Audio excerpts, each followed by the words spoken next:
Pokeyni qurt qumursqalar yeb ketadi degan akalar uchun maxsus mana shu video, aka.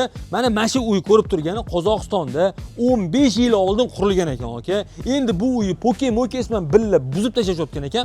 Hozir sababini tushuntiraman. Undan keyin bu tarafga blokdan boshqa uy ko'tarishdi, aka. Yaxshilab videoni ko'rsam, men o'zim xotir tushgandim. Bu uy tashqi tarafini yana qaytadan Poke bilan izolyatsiya qilishayotgan ekan. Nima uchun Poke bilan izolyatsiya qilishyapti desangiz, chunki akam har qatdan Pokedan manfaat ko'rganlar, aka. Bitta narsani esdan chiqarib qo'ymang. Pokeni hech qanaqa qurt qumursqalar yemaydi. O'ziga hech qanaqa yomon narsa chaqirmaydi. Buni faqat yaxshi taraflari bor. Ya'ni uyingizni issiq sovuqdan himoya qiladi. Akam eng asosiysi siz domni tarsovoy tarafda turadigan bo'lsa, xuddi hozir ko'rayotganingiz domdagi uyingizni tashqi tarafdan xuddi mana shunaqa dekor panellar bilan, ya'ni penoplast bilan obshivka qilsangiz bo'ladi. Agar uyingiz izolyatsiya qilinmagan bo'lsa-yu, xuddi shunaqa suvalmagan bo'lsa ham g'ish ustidan qo'ysangiz bo'ladi. Narxi davlat siri emas. Narxini video davomida aytib o'tib ketaman.